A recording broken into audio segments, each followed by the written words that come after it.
नमस्कार, आदाब। Crime petrol dial 100 में आप सभी का स्वागत है। हिंदुस्तान आजाद है, हम सब आजाद हैं, मैं आजाद हूं, हम सब एक दूसरे की नजरों में आजाद हैं, पर शायद नजरियों में नहीं। क्या एक औरत के खुलेआम हंसने पर पाबंदी लगाने वाले आजाद हैं? क्या एक औरत को मर्दों का काम करने से रोकने वाले आजाद हैं? क्या एक बेबस औरत का पीछा करने वाले आजाद हैं? नहीं, ये सब गुलाम हैं गलत सोच के, जिसकी वजह से आज भी हमारे घर की औरतों की आजादी गुलामी की बेड़ियों में जकड़ी हुई है, और यही मानसिकता जन्म देती है बड़े अपराध को।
रब नू याद कर, इसके साथ भी रब है। लेकिन जो निशानियां पीछे आगे पीछे की चिंता मत कर, मैं हूं ना, मैं भी माँ हूँ।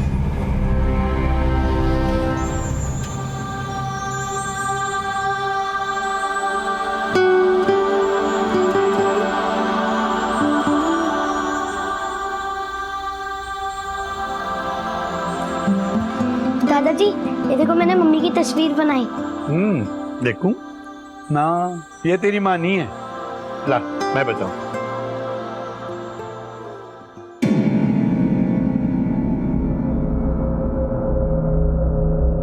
देखा, ये है तेरी माँ, जनानी मुच्छड़ वाली है।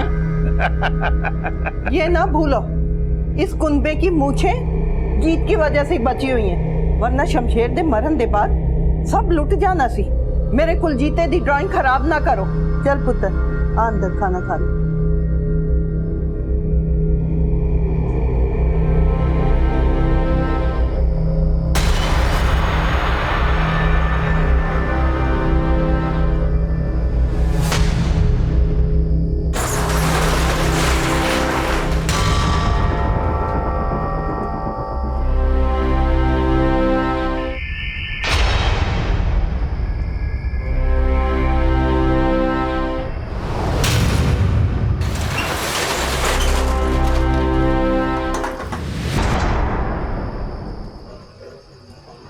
अंदर क्या है, भूल जा। कोई पूछे कि 5 दिन लेट क्यों हुआ तो बता देना जो मैंने कहा।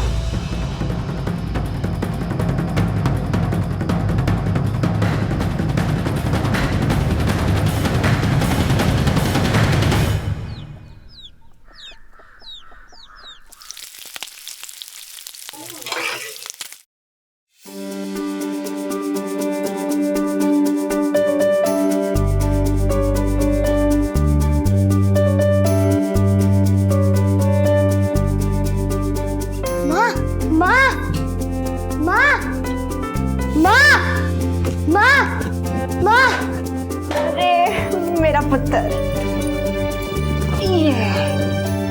मैंने पता था पराठों की खुशबू से तू जाग जाएगा। गर्मा गर्म पराठे। अरे गीत पुत्र, तू तो 5 दिन पहले आने वाली थी, कितने रह गई थी? वो झल्ला नंदू डिलीवरी के पेपर ही खो दिया। पटियाला चुंगी पे 5 दिन लग गए। बस ट्रकों को छुड़ाने में कस्टम वालों से देर हो गई। अरे पुत्र खा ले, गरम गरम है। हम लोग अपने घर में क्या इज्जत, कोई तो इज्जत होगी हमारी। कैसे ओए, लोग क्या हो गया? ऐसे क्यों खड़े हो जैसे कोई धरना देने वाले हो? धरना ही समझो जी। एड्स दे मरीज ਨੂੰ बाहर निकालो, ये हमारे साथ काम नहीं कर सकता है जी। लो जी, सरकार रेडियो में, टेलीविजन में ज्ञान दे देकर थक गए कि ये रोग छूने से ना फैलता। हमारी अकल घुटने में ना है जी। अगर इसे काम से नहीं निकाला गया तो क्या?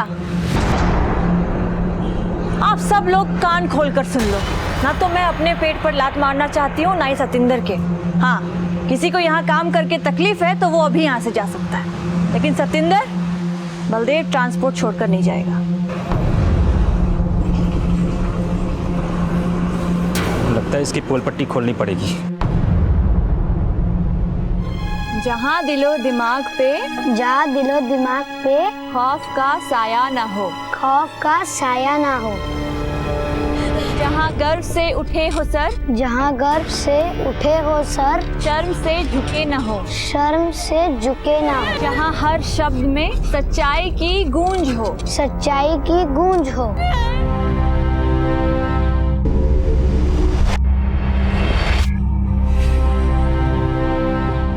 कल्ले चो पैसे चुराए तुसी? तूने तेरी सास दे कान भरे? पैसे पेड़ ते नहीं उगदे। ए बेचारी दिन रात मेहनत करके कमांदी है और तानू मिंट नहीं लगता उड़ान च। कोई तीर नहीं मारे है।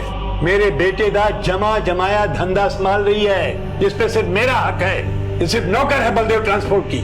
बाबूजी, मैं खुद को आप सबका नौकर ही मानती हूँ, लेकिन नौकर है तो मालिक क्यों बन रही है? अच्छा ये बता, गोदाम में किसने छिपाया है? बोलना।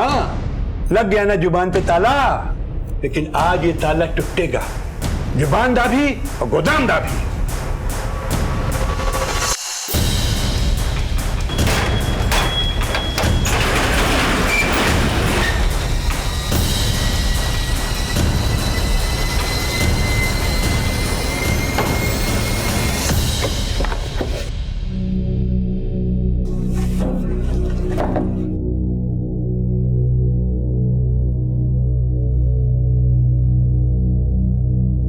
उस्ताद जी, शायद इन लोगों ने गायब कर दिया। यहाँ पक्का कोई था। यहाँ पर कोई नहीं था। जब कोई नहीं था तो ये जूठी प्लेटें कहाँ से आई? पता है थालियां यहाँ कहाँ से आई? ये जूठी प्लेटें हमारी है। नंदू, कितनी बार कहा है तुझे खाना खाने के बाद प्लेटें धो दिया कर, पर तू एक ही बस।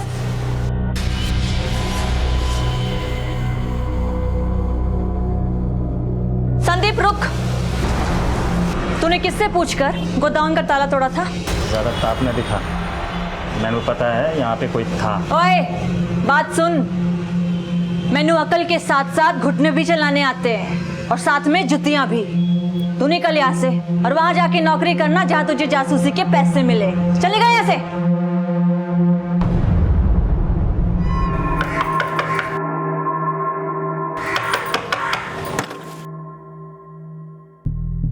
थैंक्स हरप्रीते, तूने तो मेरी ऐन मौके पर मदद कर दी, वरना आज मैं तो बड़ी मुसीबत विच फंस जाती। लेकिन यार, कहीं इस मुसीबत को अपने घर में छुपा के मैं फंस गया तो? ना ना, अरे मैं मुसीबत विच फंस जावांगी, पर तैनू नहीं फंसने दूंगी। ऐसी गल करके यार मैंने शर्मिंदा ना कर। लेकिन ये कर क्या रही है तू? मैं सब कुछ बताऊंगी, पर अभी फिलहाल किसी को कुछ मत बताना।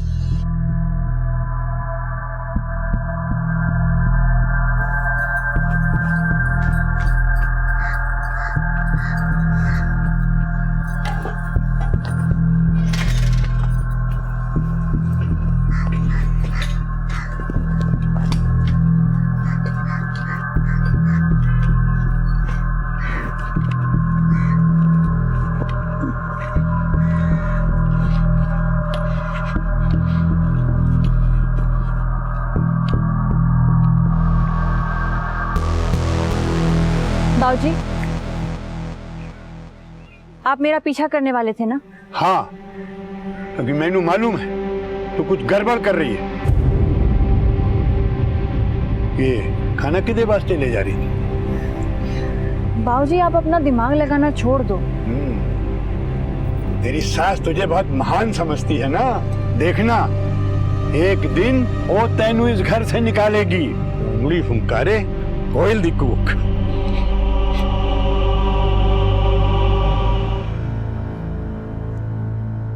ओए नंदू, रेडी क्या? मम्मी मम्मी बरनाला से मेरे लिए ये सब चीजें लेके आना। हाँ पुत्र जी, ले आऊंगी।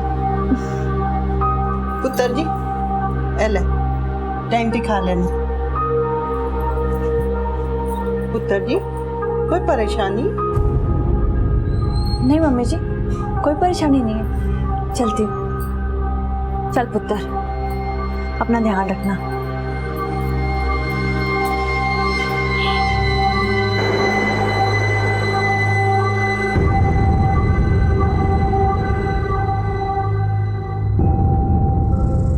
नंदू, ये रख दे।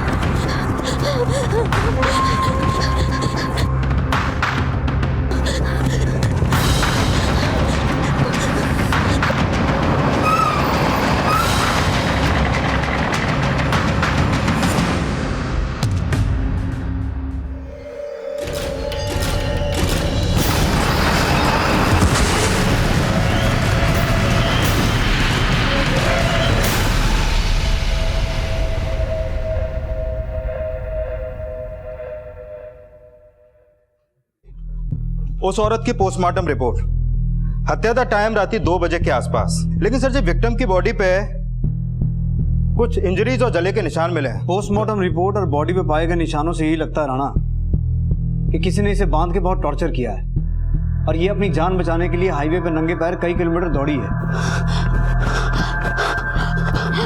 इसलिए इसके तलवे जख्मी थे। अब पता ये करना है कि भागते हुए हाईवे पे इसके साथ कोई एक्सीडेंट या हादसा हुआ या फिर इसे भगा भगा के ट्रक के नीचे कुचलना भी इसके टॉर्चर का हिस्सा था। सर जी मैंने एक्सीडेंट स्पॉट के पास वाले सभी एरिया में पूछताछ की, लेकिन ऐसा कोई बंदा नहीं मिला जो उस औरत को पहचानता है। पर राणा मैनू बहुत स्ट्रांगली लगता है कि इसको कुचलने वाला इसे जानता होगा। एक काम करो, हत्या के समय से सुबह तक हाईवे के दोनों तरफ के टोल बूथ क्रॉस करने वाले हर ट्रक हर लॉरी का डिटेल निकालो।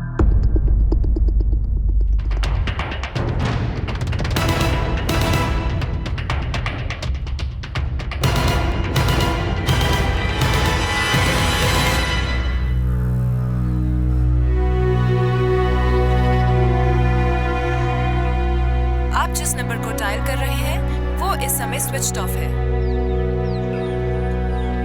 अरे सुखविंदर, जरा एक प्याला गर्मा गर्म चाह पिला दे, अदरक वाली है। ਇੱਥੇ मैं गीते दी फिकर च मरी जा रही हूं और ਤੁਹਾਨੂੰ चाह दी पई हुई है। तुम जनानी तो टेंशन लेने की आदत है। अरे कहीं अटक गई होगी, अब उसके ट्रक में कोई बिजली का खंभा तो लगानी है जो फोन चार्ज कर लेगी। तुसी मेरे नाल चाह पियो, सब अच्छा हो जाएगा। ਤੁਸੀਂ ਮੈਨੂੰ ਤਾਂ ਸਮਝਾ ਲਓਗੇ, पर उस कुलजीते ਨੂੰ किस तरह समझाओगे कि उसकी मां किथे है?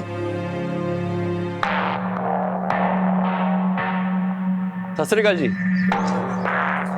हरप्रीते, तू इत्थे की कर रहे? कुलजीते दे वास्ते जलेबी लाए सी। कुलजीते आजा इधर आ, ये ले पढ़। मैं क्या गीत नहीं दिख रही? कुलजीते अंदर जा ते अपनी मम्मी ਨੂੰ फोन लगा। क्या गीत का नंबर नहीं लग रहा? गीत दी फिकर असी कर लांगे, तू जा और मेहरबानी करके दोबारा ना आए। ले फड़। सत श्री अकाल।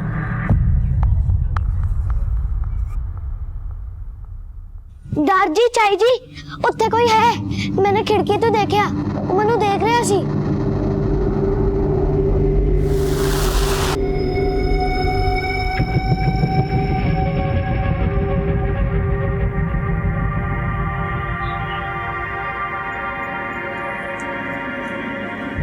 नहीं पुत्र जी, उत्थे कोई नहीं है। मैं झूठ नहीं बोल रहा चाई जी, उत्थे कोई सी।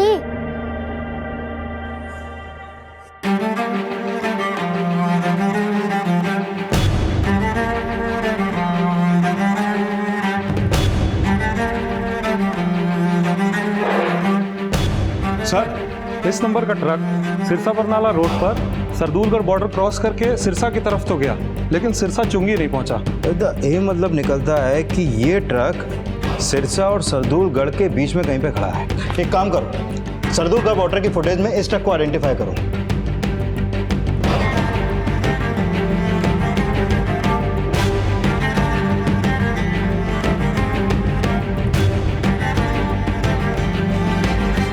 पता करो ये औरत कौन है, ये ट्रक किसका है। जी। जब पुलिस ने गीत का बैकग्राउंड चेक किया और इंक्वायरी शुरू की तो कई चौंकाने वाले खुलासे सामने आए और इस खुलासे के तार उस अज्ञात महिला के शव से भी जुड़े थे जिसकी हत्या गीत के ट्रक से हुई थी। लेकिन क्या गीत का कनेक्शन इस केस में सिर्फ हिट एंड रन केस से ही था या फिर राज कुछ और भी थे? सर जी, ये ट्रक मानसा के बलदेव ट्रांसपोर्ट के नाम पे रजिस्टर्ड है और इस औरत का नाम है गीत कौर। इसका पति शमशेर सिंह बलदेव ट्रांसपोर्ट का मालिक था जो 8 महीने पहले गुजर गया। तब से बलदेव ट्रांसपोर्ट की करता धरता ये गीत कौर ही है। सर जी, मानसा के पुलिस स्टेशन में गीत की सास सुखविंदर कौर ने 23 अगस्त को गीत की मिसिंग कंप्लेंट दर्ज की थी। Missing complaint? हाँ जी। रिपोर्ट के मुताबिक गीत कौर 20 अगस्त की रात को मानसा से बरनाला के लिए निकली थी और उसके साथ उसका क्लीनर भी था, नाम है नंदू।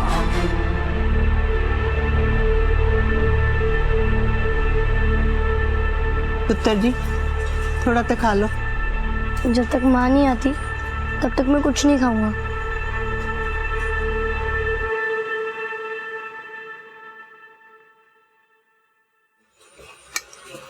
तुसी इत्थे बैठे चाय पींदे रहोगे या गीत दा कुछ पता भी करोगे? पुलिस ने खबर तो कर दी है, जब मिलेगी तो पुलिस आ जाएगी।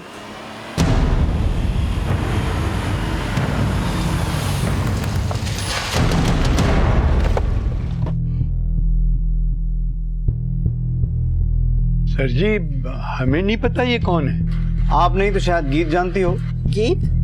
पर ये है कौन? 21 अगस्त की सुबह इस लड़की की लाश हमें सिरसा मानसा रोड पर मिली है। इस लड़की का एक्सीडेंट गीत के ट्रक से हुआ है और शायद इसीलिए गीत फरार है। नहीं नहीं साहब जी, गीत ऐसी नहीं है। अगर कोई गीत की ट्रक के नीचे आ भी जाता ना तो इसे अस्पताल पहुंचाती, पहले सड़क पर मरने के लिए छोड़ के नहीं भागती। वो बीजी अगर भागी नहीं तो गई कहाँ? और आपने उसकी मिसिंग कंप्लेंट लिखवाते हुए ये बताया था कि वो मानसा से बरनाला की तरफ गई थी, तो फिर उसका ट्रक सिरसा की तरफ क्यों गया? वो सिरसा की तरफ गई। हमें आपके घर की तलाशी लेनी है। तलाशी? और किस लिए? देखिए सर जी, अगर हमें गीत को छिपाना होता तो हम उससे मिसिंग दी कंप्लेंट क्यों लिखाते? ओ बाबूजी, अगर हमें गीत पे शक ना होता तो हम ये सर्च वारंट क्यों लेके आते?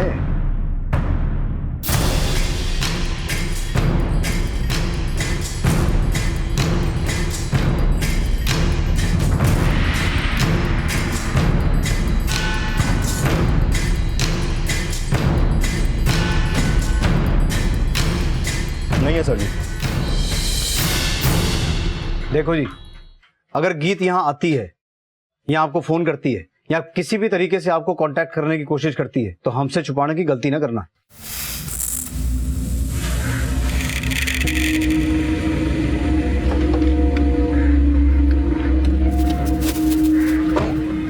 गीत के साथ साथ रिश्तेदार, ट्रांसपोर्ट कंपनी के सारे ड्राइवर, सबके फोन सर्विलेंस पे डालो।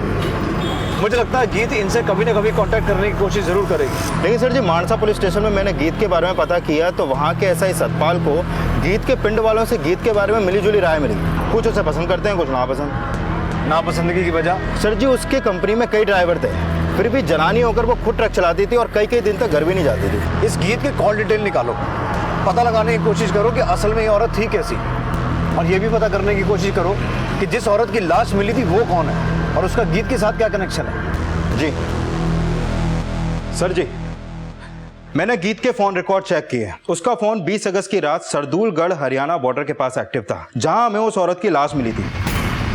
और उसी रात से गीत और क्लीनर नंदू दोनों के फोन बंद है सर जी। और जिस औरत की लाश मिली थी उसकी कोई पहचान हुई? अभी तक तो ऐसा कोई सामने नहीं आ रहा जो उसने पहचानता हो। ये गीत और नंदू, इनके कॉल डिटेल में ऐसा कोई मिला जो हमारे किसी काम आए? सर जी, गीत की पिछले दिनों उसी के पिंड के हरप्रीत सिंह दे नाल काफी बातचीत चल रही थी, देर रात में भी। लेकिन हरप्रीत का गीत के बिजनेस से कोई लेना देना नहीं था। ये गीत और हरप्रीत का कोई अफेयर तो नहीं? हो सकता है सर जी। हरप्रीत गीत को शमशेर और गीत की शादी से पहले से जानता था। और सर जी, जब मैंने पिंड वालों से पता किया तो पता चला कि शमशेर के पेरेंट्स को हरप्रीत और गीत का मिलना जुलना बिल्कुल ही पसंद नहीं था। कहीं ऐसा तो नहीं रहा कि गीत हरप्रीत के घर छुपी बैठी हो?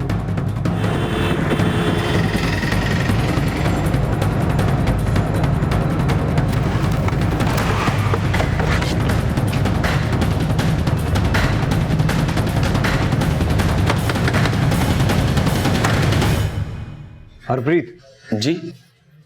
गीत अंदर है? गीत? नहीं जी।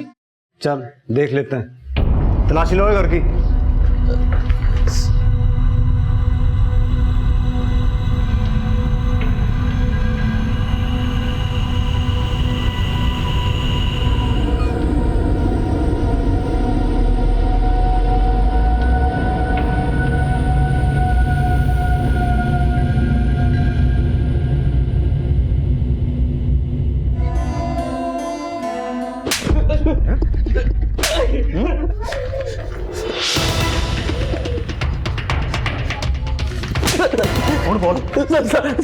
कहाँ है गीत? अरे बच्चे कहाँ से आए तेरे घर? सर मैंने नहीं पता गीत कितने हैं। इन बच्चों को मेरे नाम छोड़कर पता नहीं कितने गायब हो गए सर। किसके बच्चे हैं? सर मैंने कुछ नहीं पता। हफ्ते भर पहले रात में गीत आई थी।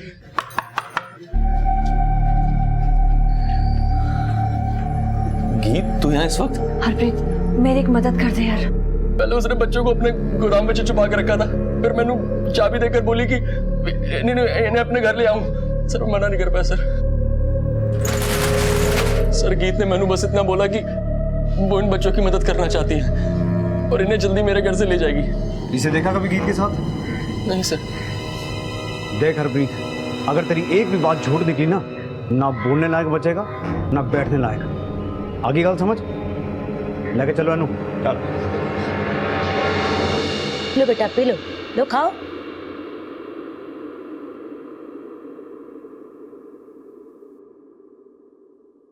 घबराना पुत्र। क्या नाम है तुम्हारा? माँ चाहिए मुझे। सर जी, ये लड़की तो हरियाणवी है, लगता है इसकी माँ भी हरियाणवी होगी। पता करो गीत का हरियाणा में कहाँ कहाँ आना जाना था। सर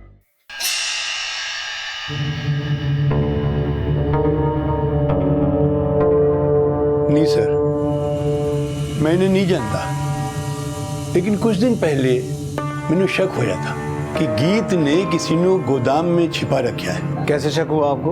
वो संदीप ने नंदू और गीत को बात करते हुए सुना था। संदीप कौन? ये सर, ये नंदू वही है ना जो गीत के साथ था? हाँ सर। एक नंबर का छठा बदमाश है। गीत ने सर पे चढ़ा रखा था उसको। कहाँ रहता नंदू? सर वैसे तो बिहार का रहने वाला है, लेकिन कहीं भी सो जाता है, ट्रक में, गोदाम में या ऑफिस की छत पर। अच्छा, ये गीत का हरियाणा आना जाना होता था? सर हरियाणा क्या, वो तो यूपी, एमपी, राजस्थान, दिल्ली सब जगह जाती थी। ये देखिए सर, ये रजिस्टर है, इसमें आपको सब मिल जाएगा। सर जी। ठीक है जी, सत श्री अकाल। मैंने पता किया कुछ साल पहले शमशेर को ह्यूमन ट्रैफिकिंग के मामले में गिरफ्तार किया गया था, लेकिन उसके खिलाफ ठोस सबूत ना होने की वजह से उसे छोड़ दिया गया। मतलब साफ है, शमशेर के बाद गीत ने शमशेर का बिजनेस संभाला और ये बच्चे जरूर ह्यूमन ट्रैफिकिंग के लिए लाए गए थे। और जब बच्चों की मां ने विरोध किया, गीत ने उस पर ट्रक चढ़ा दिया। नहीं साहब जी, हमारा शमशेर ऐसा नहीं था, और गीत भी। अगर गीत का ह्यूमन ट्रैफिकिंग से कोई लेना देना नहीं है तो उन दो बच्चों को अनाथ करके अपने साथ क्यों लाई? वो हरप्रीत आपसे झूठ बोल रहा है। उसकी बुरी नजर थी मेरी गीत पे और वो गीत को फंसाना चाहता है। और बीजी, अगर गीत सही है तो फरार क्यों है? फरार नहीं है साहब जी, कई बार रास्ते में ट्रक अटक जाता है। कुछ दिनों पहले ही पटियाला चुंगी पे 5 दिन तक ट्रक फंसा रहा। तारीख क्या थी तब? राणा, पता करो गीत का ट्रक पटियाला चुंगी पे ह्यूमन ट्रैफिकिंग के लिए तो नहीं पकड़ा गया था? जी।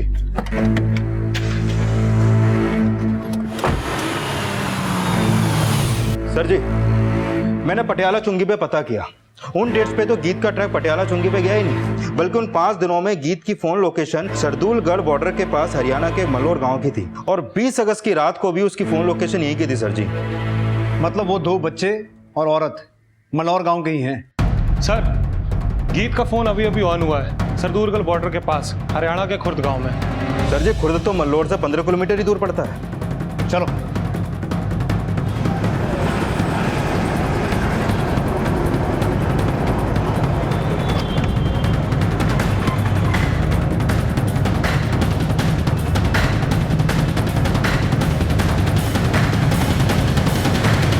जल्दी ले।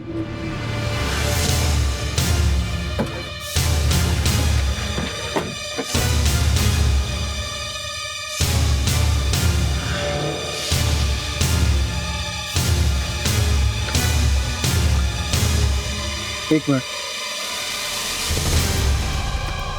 ये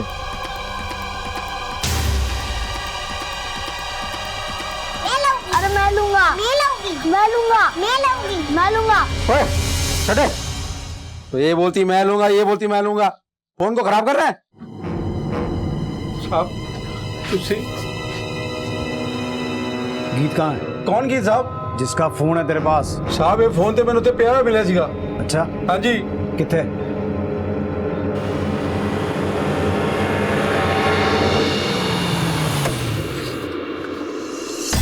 चेक करो। चलो आओ साहब, इधर मिला सी साहब, इधर।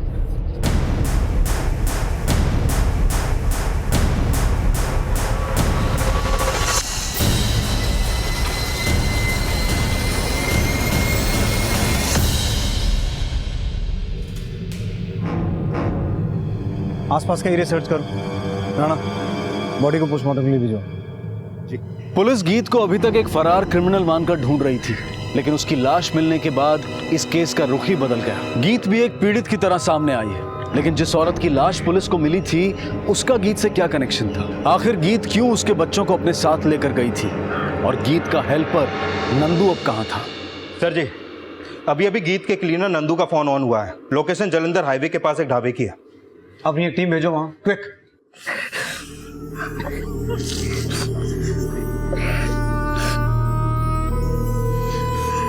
जी मैंने मार चाहिए।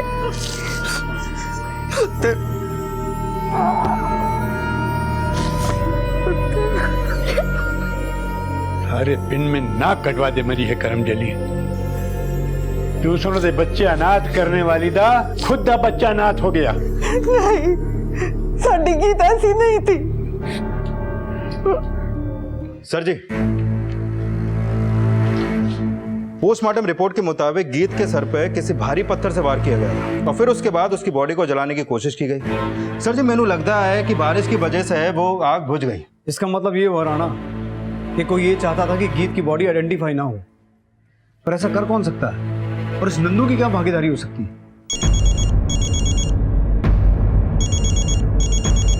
हाँ बलजीत, ठीक है, हम पहुंचते हैं। सर जी, मल्लोर गांव के बाहर गीत का ट्रक मिला है। Let's go.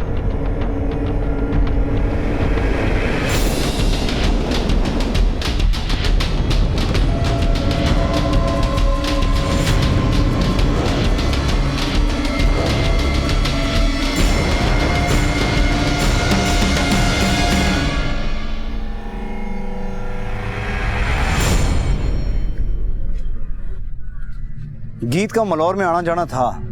राणा, मुझे लगता है ये ट्रक इस गांव में जरूर उसके जान पहचान वालों ने खड़ा किया होगा, जिनके साथ वो ट्रैफिकिंग का कारोबार करती थी। राणा, एक काम करो, आसपास के लोगों से पता करो, किसी ने कुछ देखा? जी।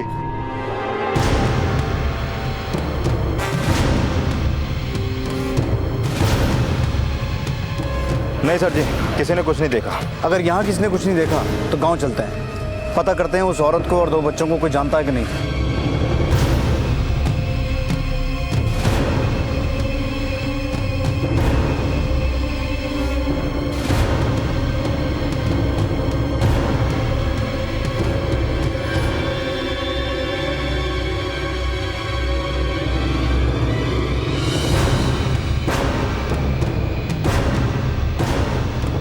सर जी, मैंने लगता है पूरा पिंड मिलकर हमसे कुछ छुपा रहा है।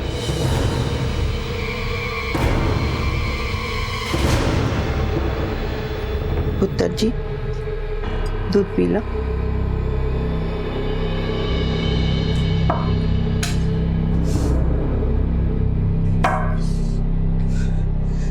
कुछ तो शर्म करो। गीत नु मरे कुछ ही दिन होए है और उसकी कमाई थी ऐयाशी कर रहे हो। तू मुझे सिखाएगी, तू मुझे सिखाएगी। दादाजी, दादाजी। यार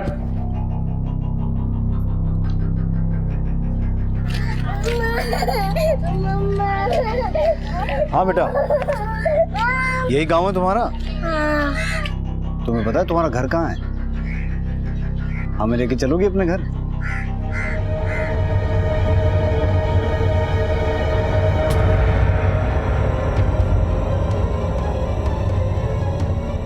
क्या हो बेटा, कौन सा घर है तुम्हारा? अम्मा, अम्मा, ये मेरा घर। अम्मा।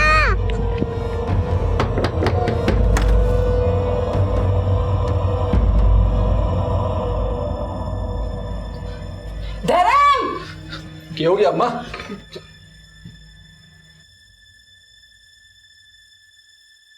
साक्षी बेटा, क्या लगते हैं तुम्हारे? बापू। कौन बोल? नहीं साहब, बच्ची झूठ बोल रही है। तू ये राजा हरीशचंद्र? अरे साहब जी मेरी बात मत। चलो साहब चल। हाँ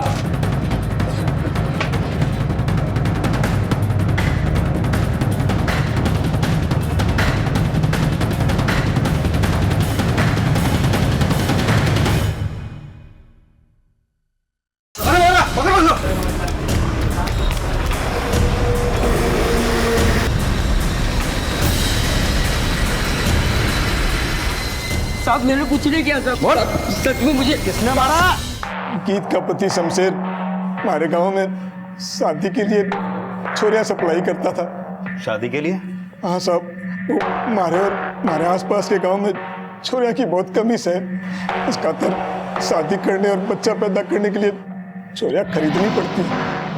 अब साहब इतना पैसा देना सबके बस की बात तो नहीं है, तो एक ही छोरी से दो तीन भाई शादी करते हैं। हम तीनों भाइयों ने भी सपना को शमशेर से खरीदा था। शमशेर भाई जी की मौत के बाद गीत परजाई ने जब उनका कारोबार संभाला तब उन्हें शमशेर भाई का ये धंधे का पता चला। गीत परजाई जी ने वो काम करने से साफ मना कर दिया। उनको बहुत बड़ा धक्का लगा और उन्होंने तय कर लिया कि जो लड़कियां शमशेर भाई की वजह से मल्लार में बेची गई है उन्हें कुछ भी करके छुड़ाएंगे। और एक दिन हम मल्लार पहुंचे। गीत परजाई जी 5 दिन एक धर्मशाला में रुके और उन्होंने सपना के घर का पता लगा लिया। परजाई जी ने सपना को भरोसा दिया कि वो उसे और उसके बच्चों को रात को ही अपने साथ लेके जाएंगे। तो साहब एक दिन हमें पता चला कि वो उस शमशेर की लुगाई थी जो हमारे बच्चों को लेके गई। तो साहब इस मनसा में हम उसके गांव गए पर हमने बच्चों को ढूंढने की बहुत कोशिश की साहब, लेकिन कुछ पता नहीं चला कि उसने कहाँ छुपा के रखा। दादी, चाई जी, उत्ते कोई है? मैंने खिड़की तो देखा। एक दिन हमें पता चला कि गीत खुद हमारे गांव आ रही है। हम उस रात सपना को बचाने के लिए वापस मल्लोर गए।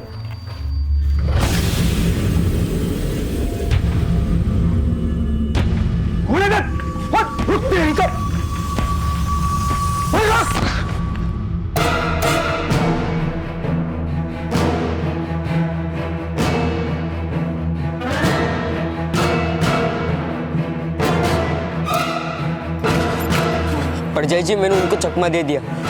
चलो जल्दी से। चल चल चल।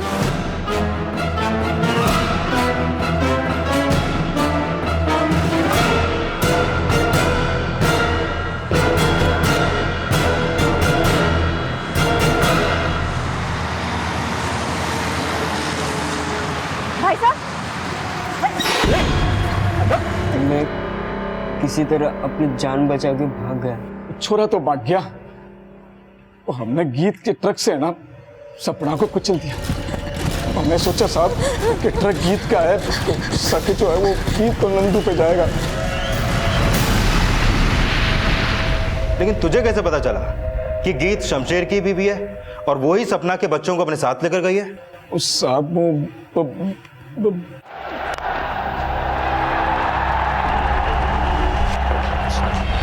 बलदेव जी और थाने चलो, सब समझ में आ जाएगा।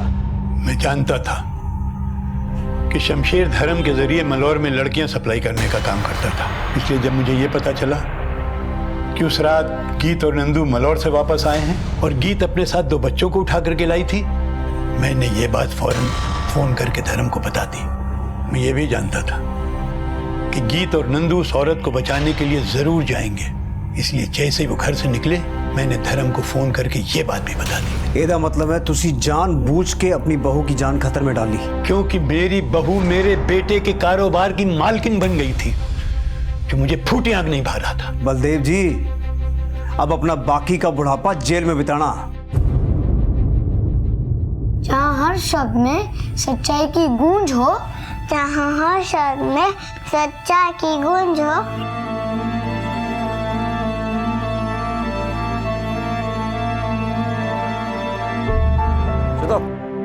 मैंने कहा लिया जानता चाहूँ। वंशु तो चिंता न कर, चुपचाप फिर। बाय बाय पेड़, बाय बाय कारक कौवे, बाय बाय कच्ची सड़क, बाय बाय पक्षी। क्यों बोल रहे हो? सब कभी नहीं मिलेंगे, ऐसा बोलो जल्दी ही मिलेंगे। ए तिमेरा चुप करा, शाम बेसी ना करा बच्चे।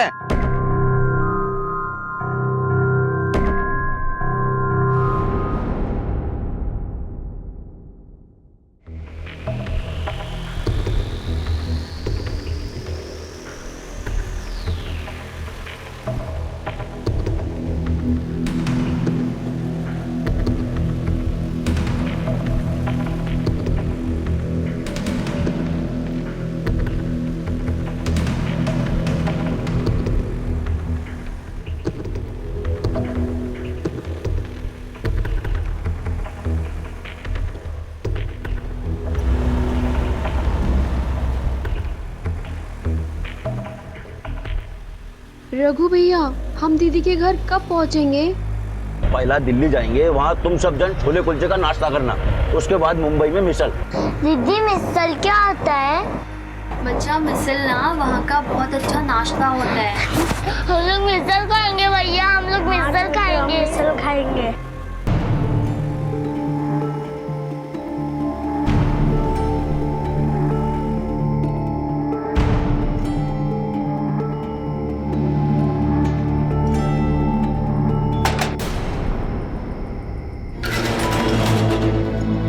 चलो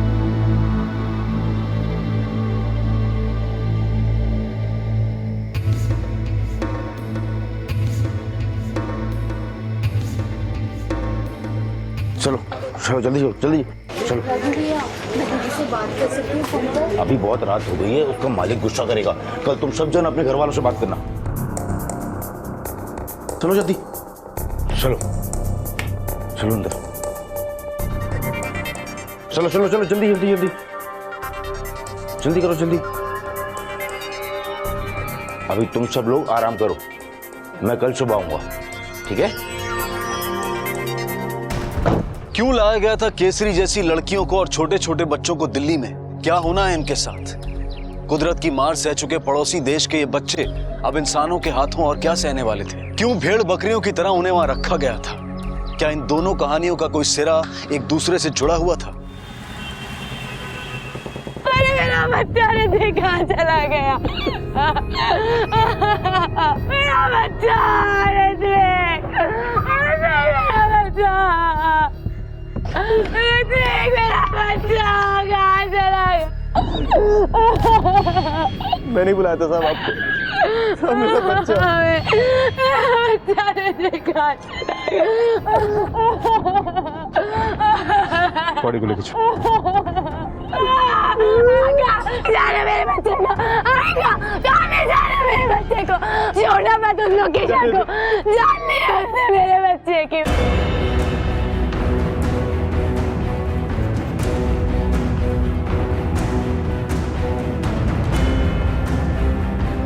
सर, लड़की का नाम लोकेशा है, नेपाली है। हमें ये पता करना होगा कि यहाँ से कुछ चोरी भी हुआ है क्या? अभी ना बच्चे की माँ बोलने की हालत में है, ना बच्चे का बाप बोलने की हालत में। पहले हमें इस लोकेशा के बारे में पता करना होगा। सोसाइटी के पास क्या जानकारी, कहाँ की रहने वाली थी, कहाँ से आई थी, उसकी फैमिली कहाँ है, उसके पास फ़ोन था या नहीं, अगर था तो उसका नंबर क्या है, कभी ना कभी अपनी फैमिली से बात हुई होगी, उसके फ़ोन को सर्विलेंस पे डालते हैं। Yes sir. ए सीमा, सीमा, सारा दिन तू अकेले ही बात करेगी क्या? रख फोन, रख। केसरी तू बात कर।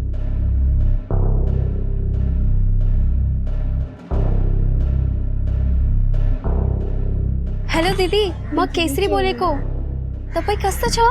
दीदी मैं दिल्ली पहुंच गई रघु भैया के साथ में ये बात करोगे? हाँ हेलो, पुलिस की गाड़ी। चलो अभी फोन रख, बहुत बात होगी। रघु भैया, मेरी दीदी से पूरी बात नहीं हुई है। तो बाद में बात कर लेना, चल। ऐसे कैसे चले? मेरी तो बात ही नहीं हुई है, मुझे भी अपनी दीदी से बात करनी है। ये गुस्सा मत दिला मेरे को, समझी ना? मैं तो सबकी धुलाई करूंगा। चलो चलो। आप लोगों ने मेड का वेरिफिकेशन नहीं करवाया? पढ़े लिखे लोग हैं आप, आपकी सेफ्टी के लिए ये रूल। सर 1 साल से वो हमारे साथ में थी। जब मैं प्रेग्नेंट थी उसने सारा काम अच्छे से किया, तो हमने वेरिफिकेशन नहीं करवाया। बस इतना पता है वो नेपाल से थी। बेडरूम का लॉकर तो हमेशा बंद रहता था, ज्यादा कुछ लेके नहीं गई। 1-2 गहने और थोड़ा बहुत कैश लेके भाग गई। पैसों और गहनों की हिफाजत का इतना ख्याल है, और बच्चे की हिफाजत का क्या? छोड़ दिया एक अनजान नौकरानी के भरोसे। सर, लोकेशा के कमरे में ना बैग है, ना कपड़े, ना उसकी कोई फोटो। सर एक फोटो है मेरे पास उसके।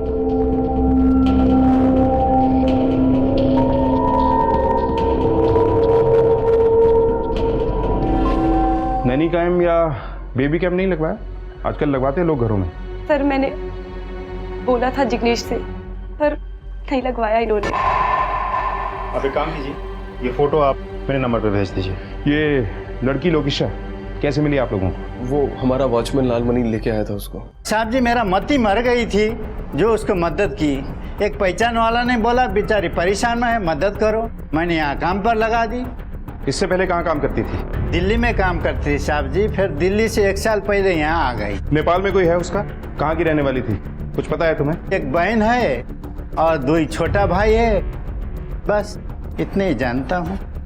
ठीक है सर, कहीं वापस नेपाल तो नहीं भाग गई? हो भी सकता है, लेकिन पहले उसके फोन रिकॉर्ड्स निकलवाओ। उसकी आखिरी सेलफोन लोकेशन पता चलेगी तभी हम कुछ एक्शन ले पाएंगे। एक मासूम बच्चे का खून हुआ, हमें जल्द से जल्द खूनी को पकड़ना है। Yes sir. लोकेशा ने इतना बड़ा अपराध क्यों किया? कोई भी अपराध, वजह चाहे जो भी हो, जायज नहीं हो सकता, लेकिन एक अच्छे और परिपक्व समाज में ये सवाल तो उठना चाहिए कि आखिर उसने ऐसा अपराध क्यों किया? क्या वो मानसिक रूप से अस्वस्थ थी? कहानी के 2 सिरे थे। दूसरे सिरे पर थे सरहद के कच्चे रास्तों से लाए गए बच्चे और लड़कियां। क्या इनमें से किसी का लोकेशा की कहानी के साथ कोई रिश्ता था? जुर्म का जो बीज मुंबई में बोया गया था, क्या उसकी जड़ें दिल्ली में थी? पुलिस ने इस केस को बहुत गंभीरता से लिया था और वो इस अपराध की जड़ तक जाने वाले थे। सर, ये रहे लोकेशा के फोन कॉल रिकॉर्ड। इधर देखिए सर, ये दिल्ली का नंबर है। दिल्ली के किसी पीसीओ से फोन आया था उसे। लोकेशा पहले दिल्ली में ही काम करती थी, ऐसा उस वॉचमैन ने बताया था। हो सकता है लोकेशा के भाई बहन भी दिल्ली में ही। Sir, last central location Mumbai central के आसपास है, लगभग 5 बजे। मैंने ट्रेन की टाइमिंग भी पता कर लिया, दिल्ली और पंजाब की ट्रेन से। लोकेशा भागकर दिल्ली ही गई होगी, क्योंकि नेपाल में तो उसका कुछ बचा ही नहीं था। एक काम करो सर, लोकेशा का फोटो और उसका फोन नंबर दिल्ली पुलिस को भिजवाओ और बोलो कि हम भी आ रहे हैं, क्योंकि मुझे लगता है अब इस केस की गुत्थी मुंबई से नहीं, दिल्ली जाके ही सुलझेगी।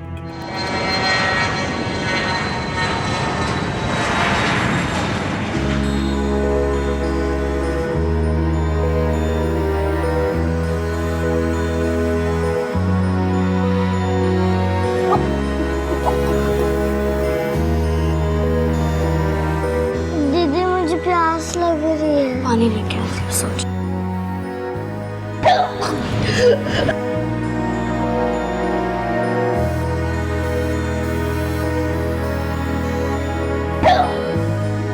दीदी, यहाँ पे कितनी गंदगी रखी है, हमें यहाँ पे क्यों रखा हुआ है इतनी गंदगी में? आप रघु भैया से बात क्यों नहीं करती हो? चलो चलो, बहुत सो लिया, जल्दी उठो, सुबह हो गई। चलो चलो चलो चलो।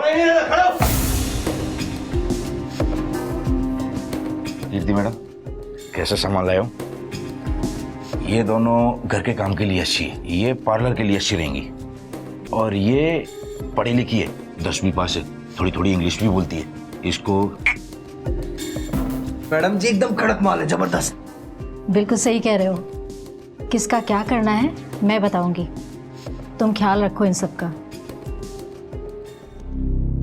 रघु भैया, मुझे दीदी से कब बात कराओगे? मेरे दोनों भाई बहुत डरे हुए हैं। चिंता न कर, जल्दी मिलाऊंगा, ठीक है? आराम करो, चलो चलो। 1 मिनट, हमें यहाँ सबको जबरदस्ती बंद करके क्यों रखा हुआ है? और किसी से फोन में बात भी नहीं करने देते। मुझे नहीं रहना है, मुझे मेरे भैया भाई के पास जाना है।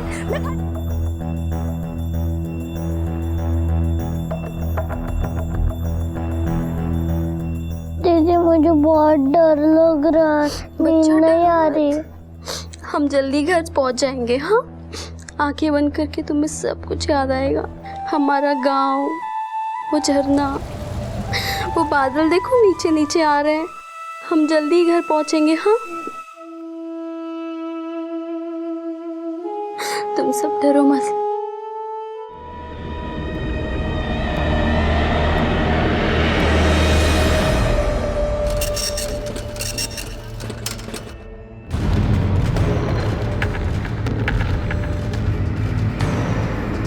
वो रहा शॉप। इस औरत को जानते हो? देखा है कभी? इसी पीसीओ से फोन किया था किसी ने इसे? नहीं सर जी, इसे देखा तो नहीं है। ये नेपाली है क्या? हाँ। इसकी बिरादरी की कुछ लड़कियां फोन करने आती थी, सब नेपाली दिखती थी। कहाँ रहती हूँ? यही पास में एक मंजिला इमारत है, उसी के ऊपर रहती है। ठीक है।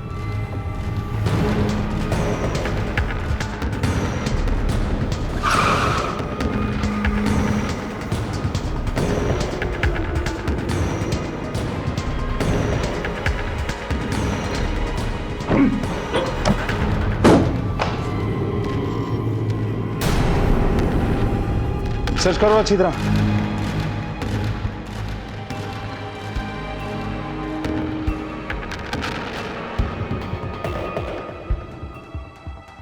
सर, हर तरफ गंद पड़ी है, वहां बाल्टी में भी।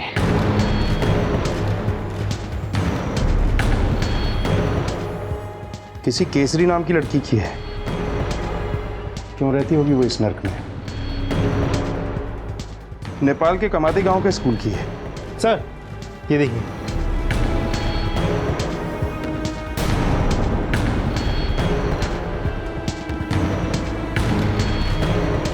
यहाँ जरूर कोई क्राइम हुआ है। फॉरेंसिक टीम को बुलाओ। सर, कई सवालों के जवाब पुलिस के हाथ आते आते छूट गए और मुजरिम फरार हो गए।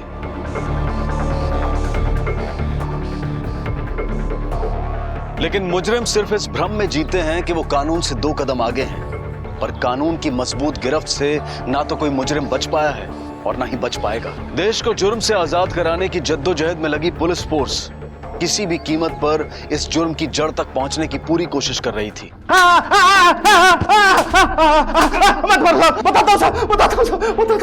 अगर कर सब बताता हूँ साहब।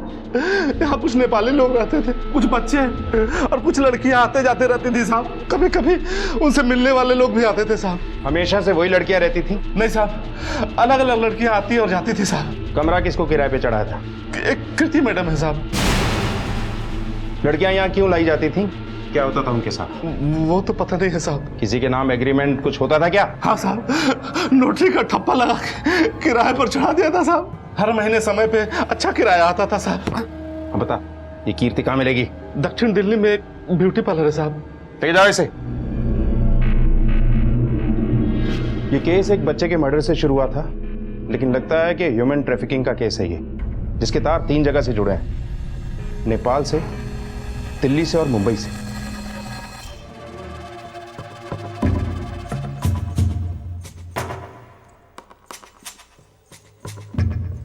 मैडम, स्पेशल वाली मसाज चाहिए, एकदम दिल खुश कर देने वाली। खन्ना साहब ने तो बहुत तारीफ की आपकी बॉडी मसाज पार्लर की। ओह, तो खन्ना साहब ने भेजा है आपको? बिल्कुल। तब तो आपको मसाज भी खन्ना साहब वाली ही चाहिए होगी। एकदम। अच्छा, तुम बात कर लो। आइए प्लीज। चलिए।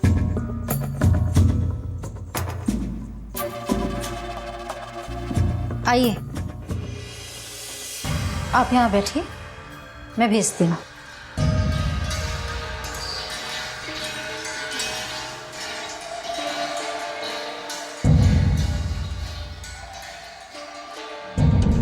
आ जाओ, ये देखिए स्पेशल मसाज के लिए।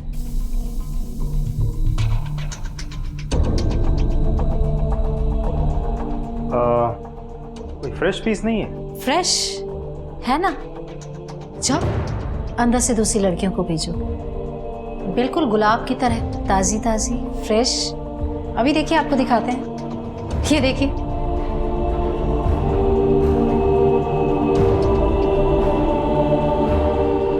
इक्कीस, 17, 19, 20। और तुम 18 की।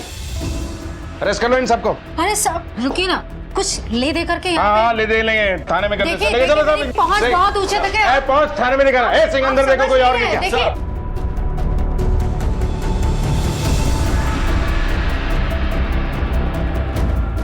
चलो, हो गया मसाज।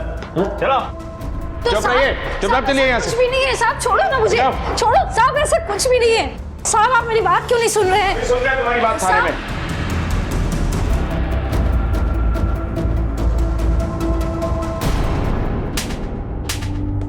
रुको।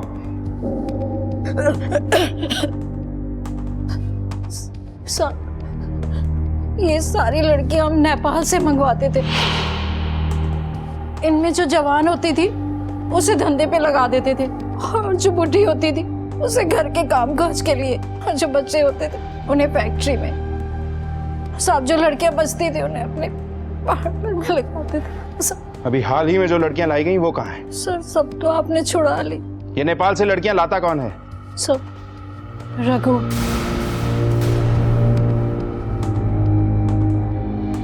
कहाँ मिलेगा ये रघु? इसका नंबर क्या है और इसके साथ कौन कौन काम करता है? रघु का दोस्त शामू। शामू का एड्रेस क्या है? तिलक नगर, बलराम गली, मोती भवन। इनकी मदद से रघु का स्केच बनवाओ, सारे थानों में सर्कुलेट करो और पोस्टर भी लगवाओ।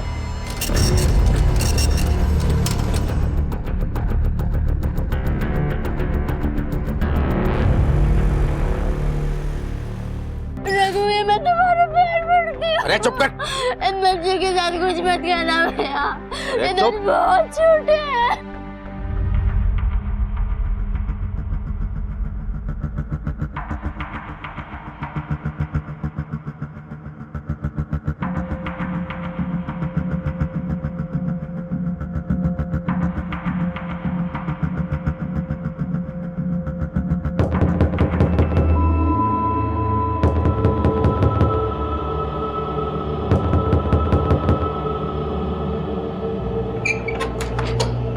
शामू,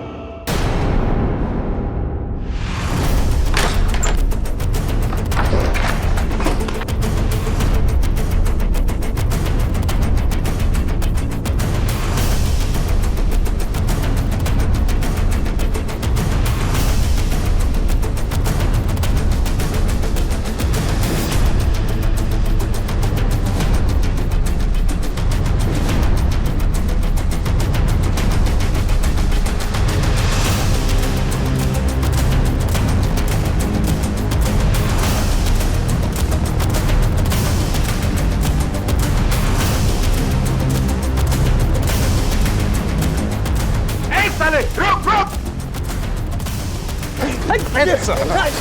रुक।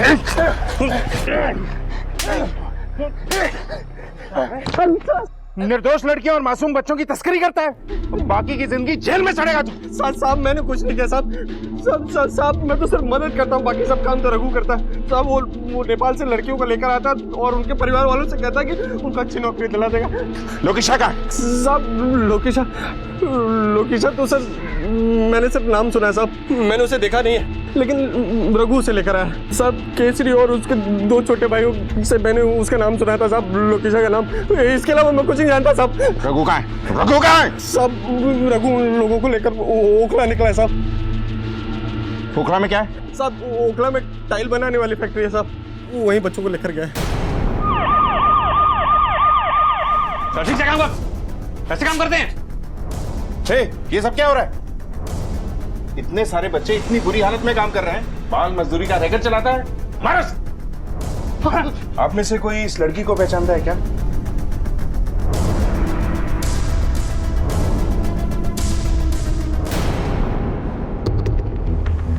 साहब ये मेरी बड़ी दीदी लोकेशा है और छोटी दीदी केसरी को रघु भैया लेके गए, और मेरा भाई महेश उस कमरे में है।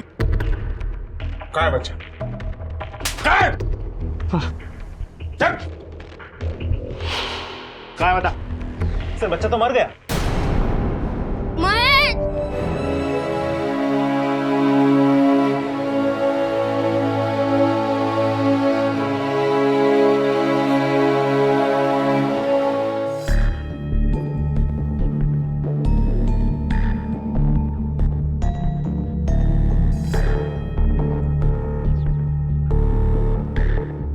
रघु, इन लड़कियों पे काम करना पड़ेगा। हमें यहाँ पर क्यों लाया गया है? हलाल करने से पहले खिलाया और सजाया जाता है। चलो कपड़े उतारो। नहीं, मैं नहीं उतारूंगी। अरे कपड़े उतारो। ये तेरे भाई हमारे पास है और उसकी जिंदगी तेरे पास, जैसा बोलती वैसा कर। केसरी और लोकेशा दोनों बहनें लापता है। एक जुर्म करके भागी और दूसरी रघु के चंगुल में। कहाँ हो सकती है? सर, अभी तक इस केस में जो सुराग मिले हैं उससे तय है कि बच्चे और लड़कियां नेपाल से लाई गई और ट्रैफिकर्स ने उनके साथ बहुत ज्यादतियां की हैं।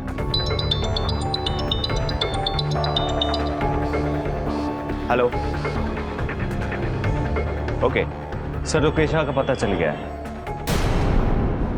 लोकेशा, बहुत घुमाया तुमने, चलो थाने, लेके चलो इसे।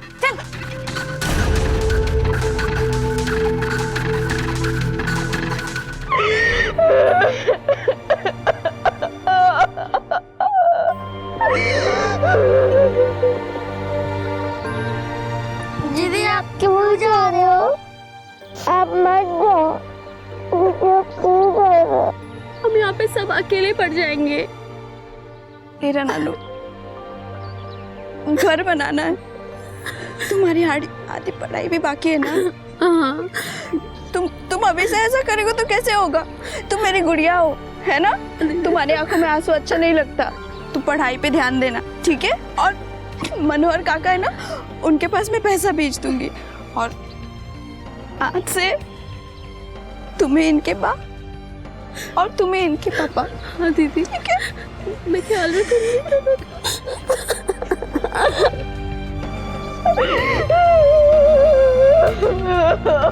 सर, ये वाला नंबर, इसकी पूरी डिटेल्स निकाली है मैंने।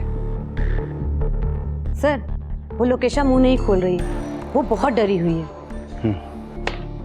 सिंह, ये केस कहाँ से शुरू हुआ था और कहाँ पहुँचा है? इस केस से जुड़ी हर वो बात जो लोकेशा जानती है हमारे लिए जानना बहुत ज़रूरी है, और ये भी कि उसने बच्चे को क्यों मारा। लेकिन उसे सच बुलवाने के लिए हमें कोई ना कोई तरीका अपनाना पड़ेगा। Yes sir.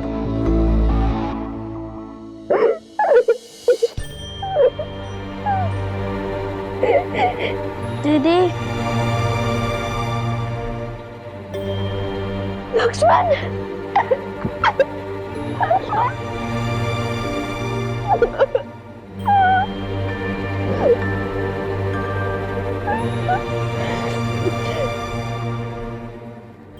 महेश और केसरी का? दीदी, महेश मर गया।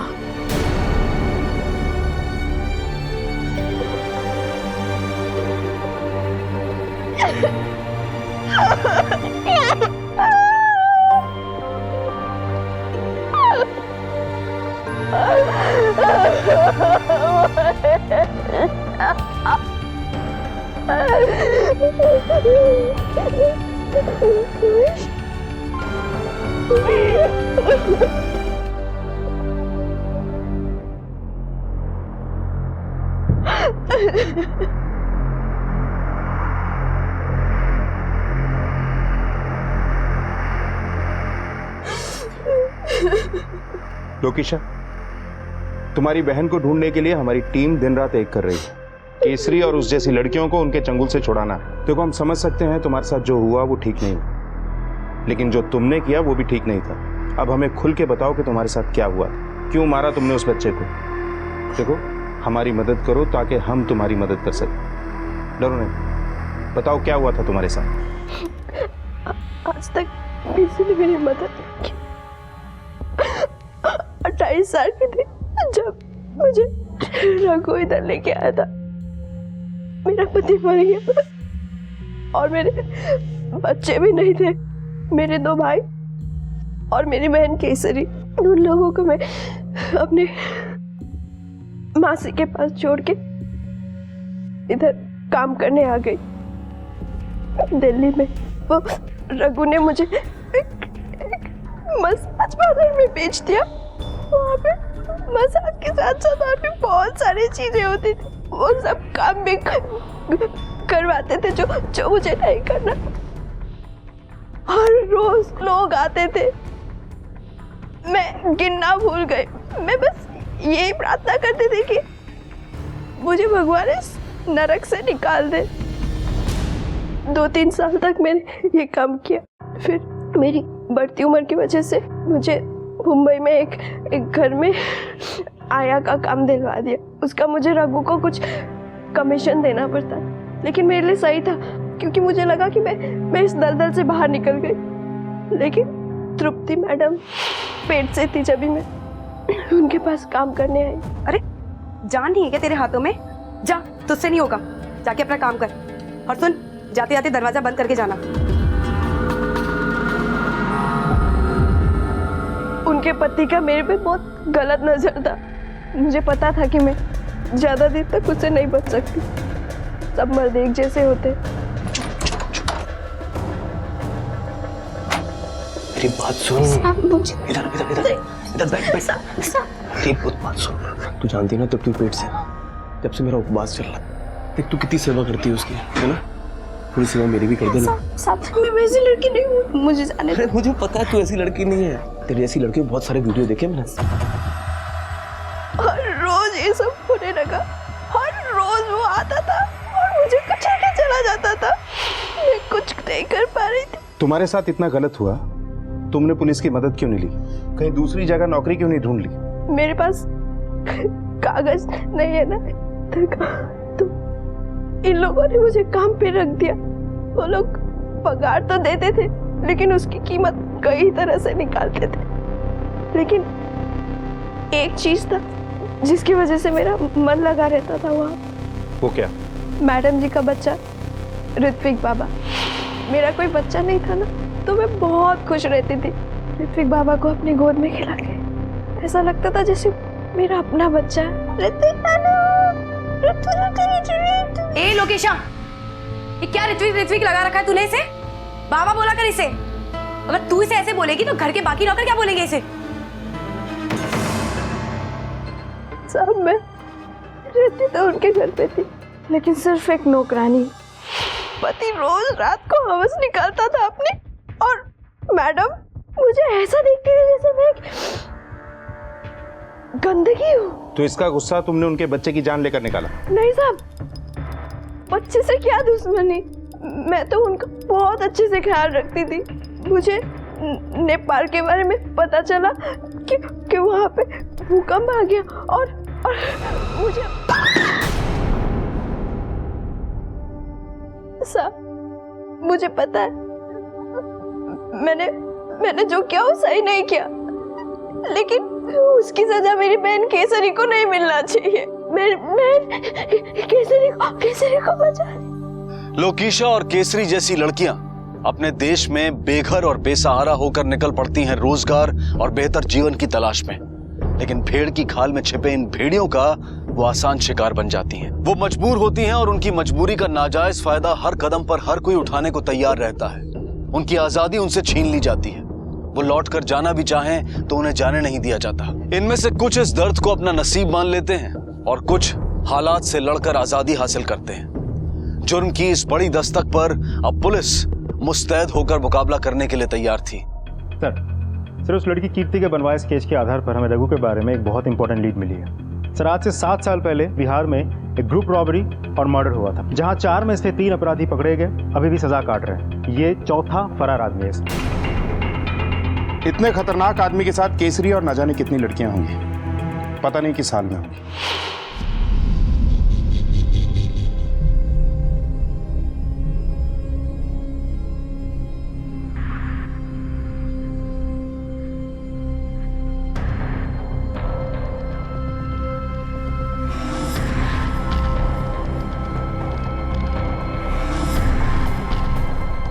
आप मुझे ऐसे छोटे कपड़े पहनाकर क्यों तैयार कर रहे हो? बहुत जल्द पता चल जाएगा।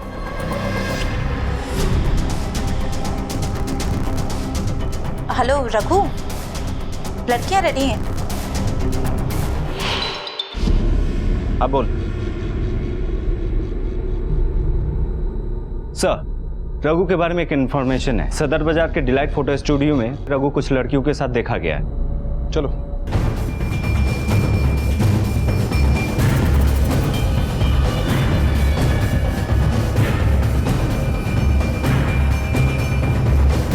इस आदमी को पहचानता? हाँ सर, ये आदमी कुछ दिन पहले ही आता है यहाँ पे। कुछ लड़कियों को लेकर कह रहा था फोटो खिंचवा दिए। चल अभी देर हो गया, दूसरी को भी। सर कुछ वीजा लगवाने के लिए बोल रहा था। इन फोटोज का फॉर्मेट 4 कंट्री से होता है, मतलब ये लड़कियों को आउट ऑफ इंडिया लेके जाने वाला है। सिंह सर, पीसीआर से कांटेक्ट करो। Yes sir. मैं लड़कियों के फोटोज और नेम मेल कर रहा हूँ। फॉरेन कंसुलेट से पता करो इन लड़कियों का गल्फ कंट्रीज के लिए वीजा लगवाया गया है क्या। रघु, लड़कियां तैयार हैं। चलो चलो जल्दी चलो जल्दी।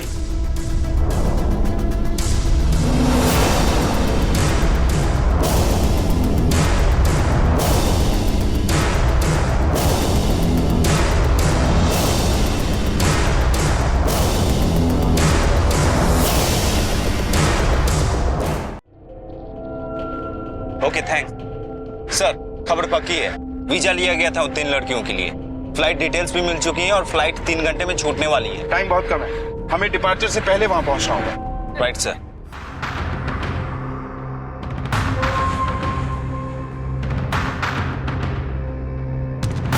सिंह, एयरपोर्ट अथॉरिटीज को अलर्ट कर दो। फ्लाइट डिले कराना हो तो भी डिले करवाओ और कहना कि सभी एंट्री एग्जिट पर एयरपोर्ट सिक्योरिटी की हेल्प चाहिए हमें। Okay sir.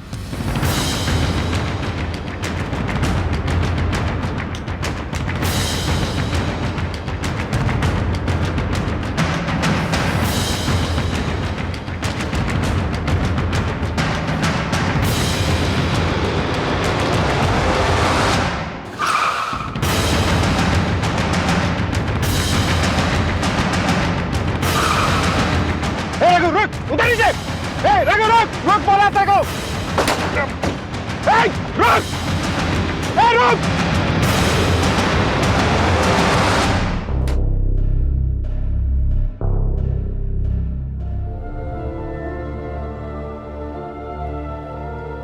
दीदी,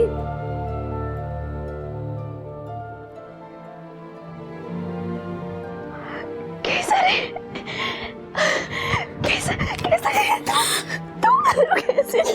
कैसे होते थे? तू ठीक है ना? तुझे चोट नहीं आई ना?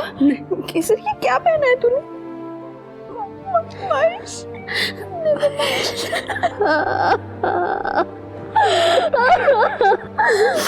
बेटा, रघु ने तेरे साथ कुछ गलत नहीं किया ना? नहीं ना? दीदी, अब यहाँ पर कैसे? अब मेरी जिंदगी इसी जेल में जाएगी। जिंदगी ने तुझे दोबारा मौका दिया है ना? तू इसे गवाना मत, किसी के भी झांसे में मत आना, ठीक है? और अपने सारे सपने पूरा कर, लक्ष्मण का ख्याल रख, अपना भी पूरी तरह ख्याल रखना, ठीक है?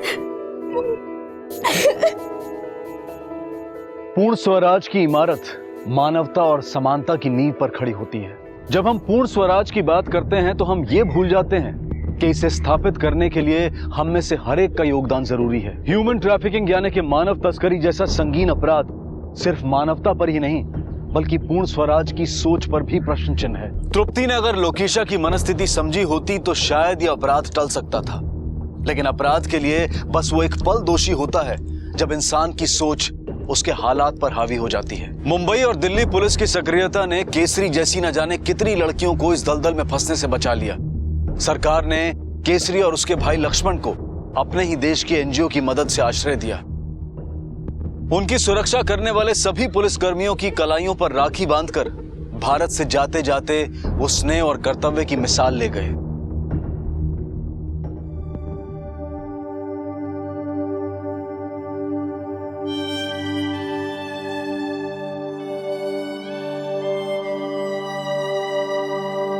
मुझे दो, मैं देखता हूँ।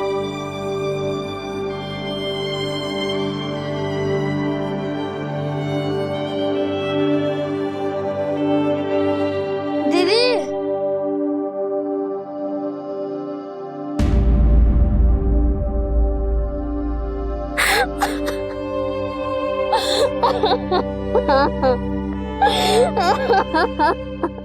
लगभग 6 लाख से 8 लाख जीते जागते इंसान हर साल अवैध रूप से इंटरनेशनल बॉर्डर्स पार कराए जाते हैं। इनमें से ज्यादातर बच्चे होते हैं। ये बच्चे प्रोस्टिट्यूशन यानी देह व्यापार या बाल मजदूरी के लिए इस्तेमाल किए जाते हैं। इनसे इनका बचपन छीन लिया जाता है, जवानी लूट ली जाती है। जब हम अपनी सुख सुविधाओं के लिए दूसरों की आजादी को कुचल देते हैं, तब ऐसे संगीन हालात पैदा होते हैं। शोषण, असमानता, जुल्म, जब तक किसी भी समाज में ये रहेंगे, तब तक पूर्ण स्वराज एक सपना ही रहेगा। सब मिलकर कदम उठाएंगे तो अपराध टल भी सकते हैं और उनसे मुक्ति भी मिल सकती है, और ये है असली आजादी। इसी विचार के साथ अब मैं अनूप सोनी आपसे विदा लेता हूं। फिर मुलाकात होगी अगले एपिसोड में जुर्म की एक और कहानी के साथ। तब तक अपना और अपने परिवार का ख्याल रखें और देखते रहें क्राइम पेट्रोल डायल 100। सबक एक को सीख हम सबको। जय। क्राइम पेट्रोल्स के और भी दिलचस्प कहानी देखने के लिए हमारे चैनल को सब्सक्राइब करें और बेल आइकॉन दबाना न भूलें।